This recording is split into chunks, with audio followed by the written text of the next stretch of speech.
Palazzo की cutting में सिर्फ दो ही मेजरमेंट की ज़रूरत पड़ती है, एक तो लंबाई की, दूसरा आपके हिप के साइज़ की।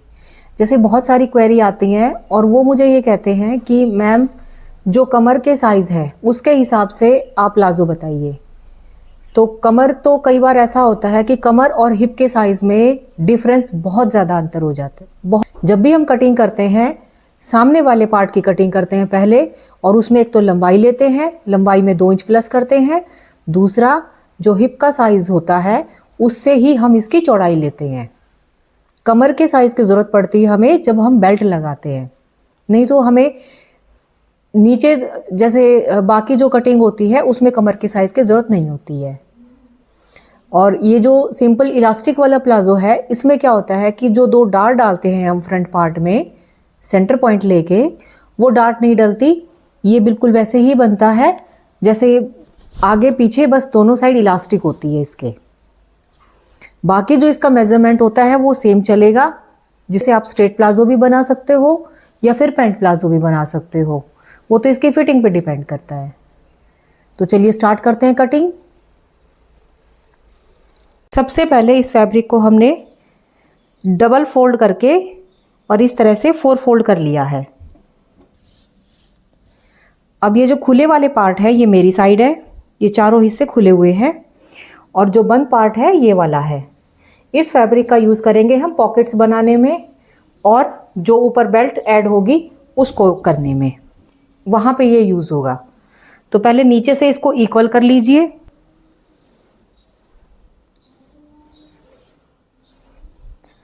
लंबाई हमें 34 इंच तैयार करनी है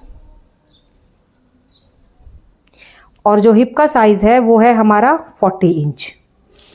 34 इंच की लंबाई तैयार करनी है तो 2 इंच एक्स्ट्रा लेंगे हम, तो 36 इंच की हम लेंगे लंबाई।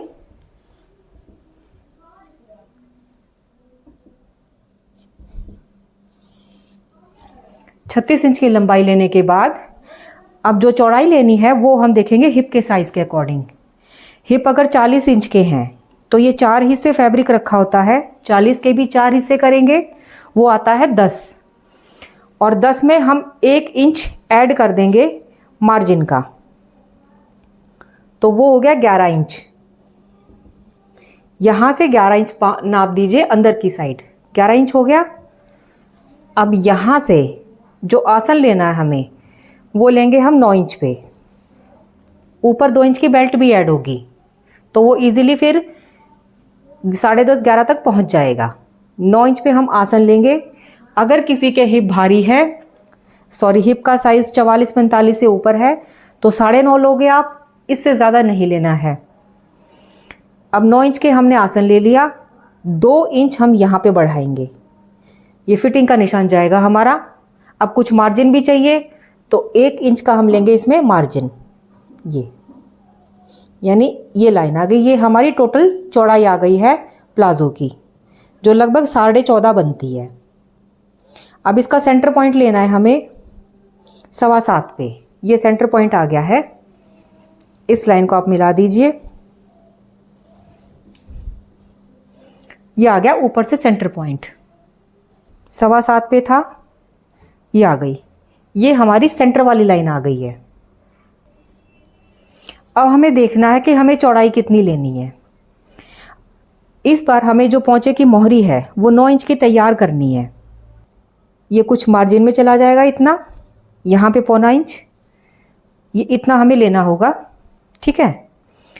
अब ये देखिए ये हमारा आ रहा है, कितना आ रहा है, 8.5 आ रहा है, और पीछे का जो फैब्रिक होता है, जो पीछे वाला पार्ट होता है वो आगे वाले पार्ट से ज़्यादा होता है, लगभग 1 इंच, तो आधा इंच वहाँ बढ़ जाएगा, इसलिए ये इजीली मैनेज हो जाएगा, ठीक है। 9 इंच के बनाने हैं तो देखिए 5 इंच पे हमने यहाँ लिया है और 5 इंच पे यहाँ लिया है। आप ये वाला पॉइंट नोट रखिए, इस पॉइंट को जो पॉइंट है इसके साथ मिलाना है। ये स्केल आता है मार्केट में, इस स्केल का यूज़ करके मिला दीजिए, ऐसे रखिए इसको।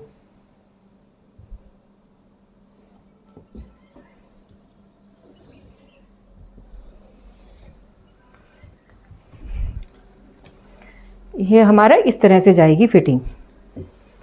अब यहाँ भी इसको से ऐसे मिला देना है। बट अब इधर देखिए शेप कितनी खराब लग रही है, ये एकदम से कोना निकल आया है। तो इस कोने को मैनेज करने के लिए स्केल को ऐसे रखेंगे हम और यहाँ से इनको ऐसे मिला देंगे, तो फिर ये हमारी शेप कुछ ऐसे चली जाएगी। शेप यही देनी है, एकदम से यहाँ पे कर्व नहीं बनना चाहिए। और यहाँ से अब धीरे धीरे क्रोच एरिया की गोलाई दे दीजिए।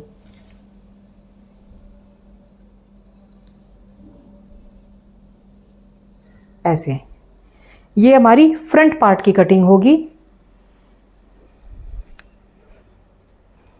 ते हैं ये फ्रंट पार्ट का लाइनिंग वाला पार्ट जो फैब्रिक है ये रख दिया है मैंने। अब हम इस फैब्रिक को रख के करेंगे बैक पार्ट की कटिंग। देखिए अंतर कहाँ पड़ता है, बेल्ट वाले जो हम प्लाजो बनाते हैं और जो सेम इलास्टिक सिंपल इलास्टिक डालने हैं उस प्लाजो में अंतर सिर्फ होता है इस डार्ट का। जैसे जब हम बेल्ट अटैच करते हैं तो हम यहाँ पे एक डार्ट डालते हैं फ्रंट पार्ट में, इसका सेंटर पॉइंट लेके 5.5 इंच पे लगभग 6 इंच की लंबाई की हम ये डार्ट डालते हैं। ऐसे ये डार्ट डालते हैं यहाँ पे, लेकिन जब हम इलास्टिक डालेंगे तो ये डार्ट हम नहीं डालेंगे, इसको छोड़ देंगे। टोटल सारे में इलास्टिक डलेगी, ये डार्ट नहीं जाएगी। बस सिर्फ इतना ही अंतर पड़ता है, ठीक है। अब जो ये फ्रंट पार्ट है इसको 1/2 इंच मैंने नीचे भी कर लिया था यहाँ से, और इसकी कटिंग करके ये मैं इस पे निशान लगा देती हूँ।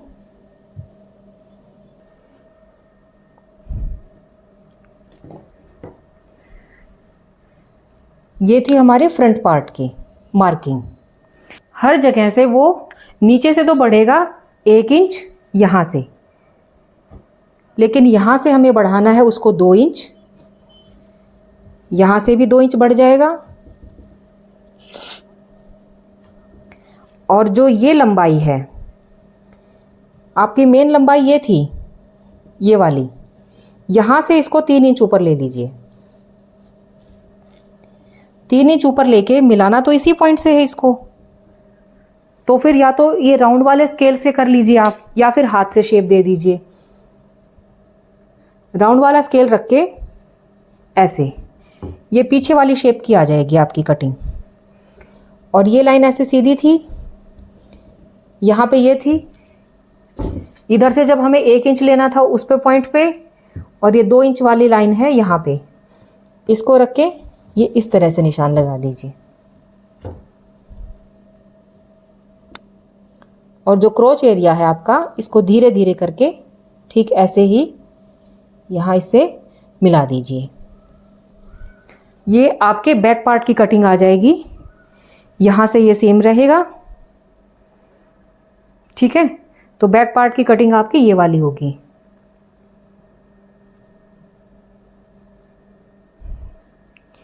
अब इसको स्टिच कैसे करना है वो अभी आपको बताएंगे।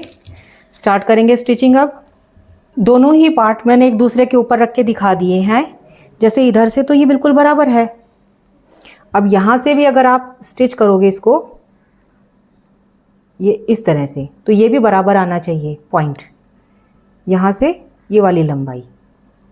और ऊपर से ये फ़र्क आप देख ही रहे हो, लगभग 3.5 इंच का फ़र्क पड़ गया है, क्योंकि आधा इंच ये भी नीचे डाउन है यहाँ से, और 3 इंच हमने इसको ऊपर लिया था। इस तरह से फिटिंग जाएगी। ये सिलाई यहाँ पे होगी और ये क्रोच एरिया है। प्लाजो की स्टिचिंग करते टाइम सबसे पहले तो मैंने क्रोच एरिया को जोड़ लिया है, आसन को। ये मेरा सामने वाला आसन है। दोनों पार्ट को रख के लाइनिंग भी साथ में ही मैंने जॉइंट कर ली है।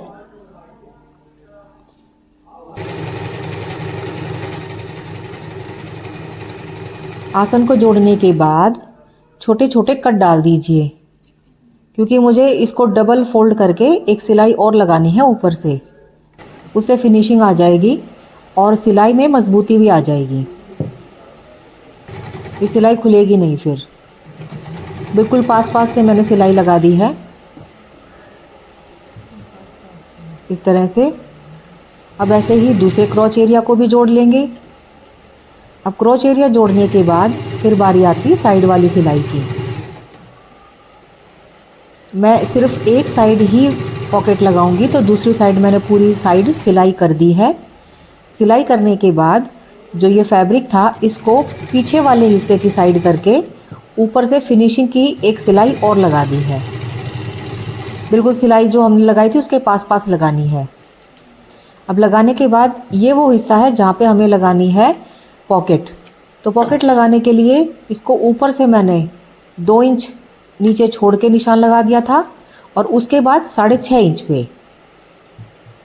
तो ये जो 2 इंच और ये 6.5 इंच के बीच का जो एरिया है ये खुला रखेंगे हम। इसमें पॉकेट के हाथ डालने की जगह हो जाएगी। इसको सिल लेंगे पहले। कुछ लोग बिल्कुल ऊपर से भी पॉकेट लगा देते हैं, वो भी सही है, उसमें भी कोई प्रॉब्लम नहीं है। और ऐसे भी आप कर सकते हो।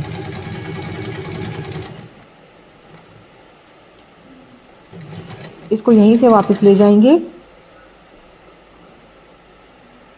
अब एक सिलाई यहाँ नीचे लग जाएगी और ये जो बीच का पार्ट है इसको खुला छोड़ेंगे पॉकेट के लिए। यहाँ से सिलाई लगाते चले जाइए नीचे तक। अच्छा, जो साइड वाली सिलाई है उसको लगाते टाइम एक चीज़ का ध्यान रखना है, थोड़ा खींच के लगाइए, हल्का खिंचाव के साथ। क्या होता है कि बाद में ना अगर हम इतना खींच के नहीं लगाते हैं तो एक झोल सा दिखने लग जाता है। अब ये जो है पोर्शन यहाँ पे हमें लगानी है पॉकेट। पॉकेट लगाने के लिए अब हम क्या करेंगे, इसको खोल लिया मैंने दोनों साइड अलग अलग करके। पॉकेट के भी दोनों 2 पार्ट सेम हैं। अब एक पार्ट को पीछे के पार्ट में रख के सिलाई कर देंगे।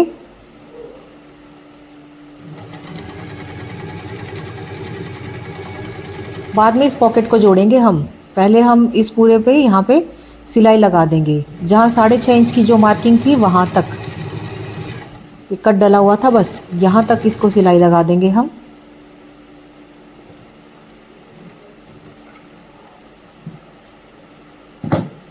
अब ऐसे ही इस साइड भी पॉकेट लगा देंगे। ये देखिए जहाँ मैंने निशान लगाया था बिल्कुल उसके सटा के मैंने सिलाई लगा दी है। अब ये जो दूसरा हिस्सा है इसको आगे वाले हिस्से के पास में रख के यहाँ से सिलाई लगा देंगे।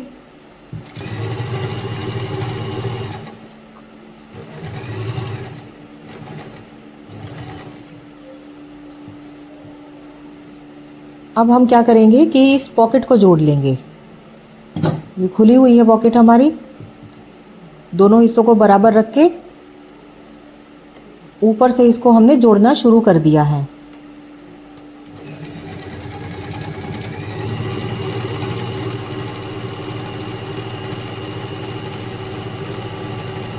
ऐसे हम जोड़ देंगे इसको।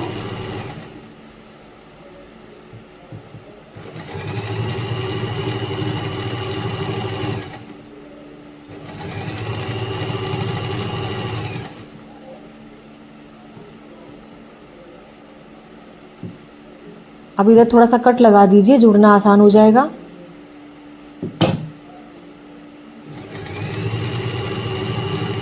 साइड की सिलाई लगाते टाइम इस पॉकेट को हम साइड वाली सिलाई के साथ नहीं जोड़ेंगे, खुला छोड़ेंगे। अब ये देखिए ये लग गई हमारी पॉकेट।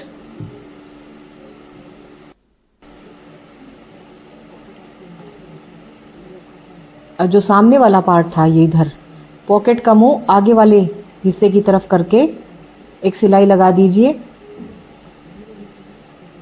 और बाकी जो हिस्सा है उसको पीछे की तरफ मोड़ के सिलाई लगानी है हमें। ये साइड वाली सिलाई लगानी है।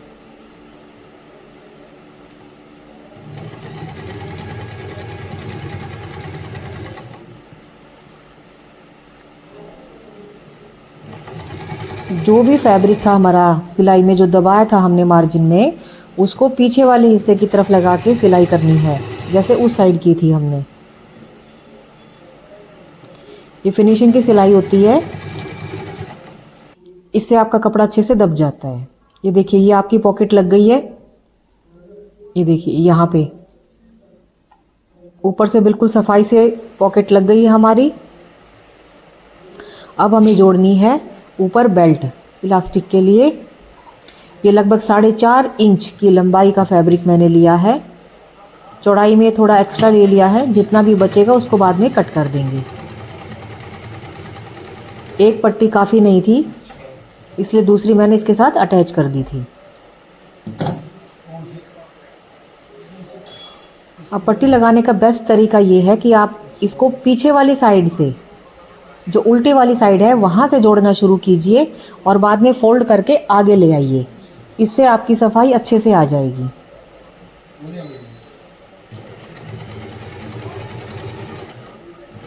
इसको प्लाजो पे रख के सिलते चले जाइए।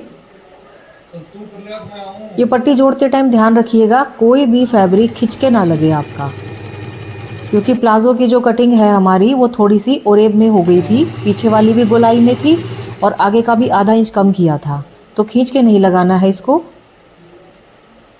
अब ये जो एक्स्ट्रा फैब्रिक बचा इसको कट करके इस पट्टी को हम जोड़ देंगे।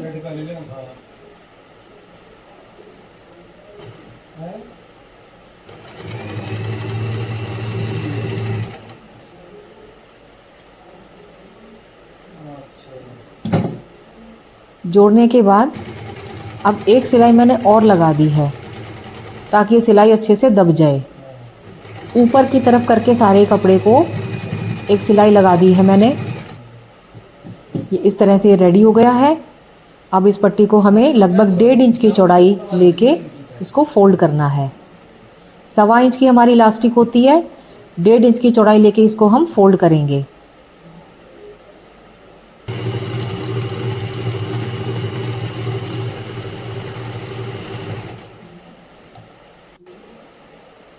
फोल्ड करने के बाद लगभग 3 इंच चौड़ाई का जगह हमने छोड़ दी थी इलास्टिक डालने के लिए, वहाँ से अब हम ये इलास्टिक कट करके डाल देंगे। इलास्टिक मैंने 28 इंच की चौड़ाई की ली है, कमर थी 32 इंच, उससे 4 इंच, जो भी आपकी कमर है उससे 4 इंच कम ले लीजिए इलास्टिक को। बहुत ज़्यादा कम लेने से इलास्टिक टाइट हो जाती है और ज़्यादा लेने से लूज रह जाएगी, तो 4 इंच का काफ़ी रहता है गैप। मान लीजिए कमर 30 है तो 26 इंच की ले लो, 32 है तो 28 इंच की ले ली हमने। अब इलास्टिक को डबल ट्रिपल करके जोड़ना है, नहीं तो ये इलास्टिक खुल जाती है अक्सर।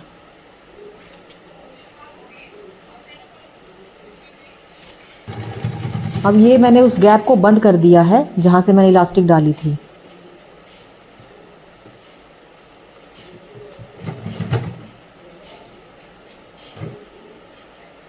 अब जितनी भी चुन्नटें हैं आपकी ऊपर, उन सभी को बैलेंस कर लीजिए अच्छे से, ना आगे ज़्यादा हो ना पीछे कम, मतलब हर जगह से बराबर हो जाइए आपकी प्लाजो की चुन्नटें।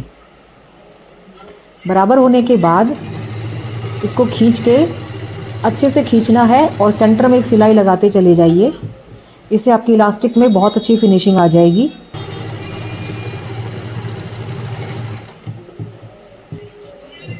ये आपकी इलास्टिक लग के रेडी हो गई है।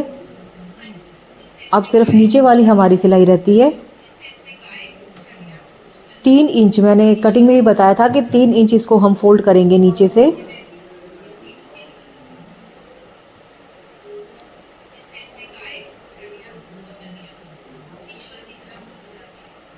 मैंने निशान लगा दिए हैं।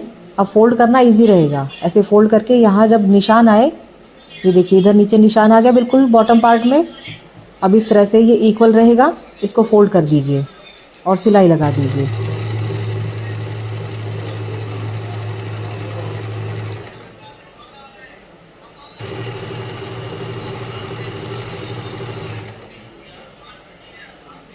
बॉटम पार्ट रेडी हो गया आपका। दोनों पार्ट इसी तरह से रेडी कर लीजिए।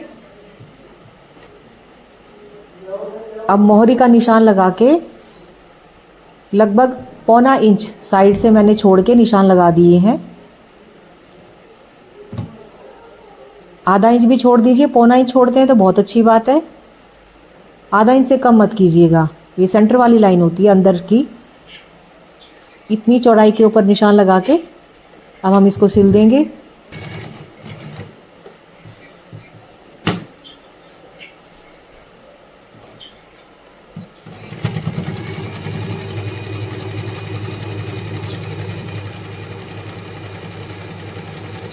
पूरे में इस तरह से डबल सिलाई लगानी है, ये लास्ट तक ले जाके दोबारा फिर इसको डबल कर देना आप। ये प्लाजो हमारा रेडी हो गया है। ये पॉकेट का हिस्सा है हमारा, ये देखिए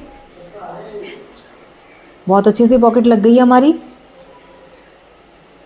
प्लाजो हो गया है हमारा रेडी। यहाँ से इसको हमने डबल कर दिया है।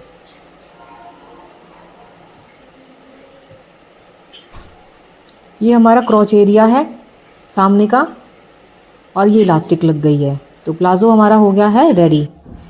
ये इसका लुक आ गया है फाइनल। ये स्ट्रेट प्लाजो था, नीचे से लूज था काफ़ी। अगर तो उम्मीद है आपको वीडियो पसंद आई होगी। अगर ऐसा है तो आप लाइक और सब्सक्राइब कर सकते हैं। Thank you.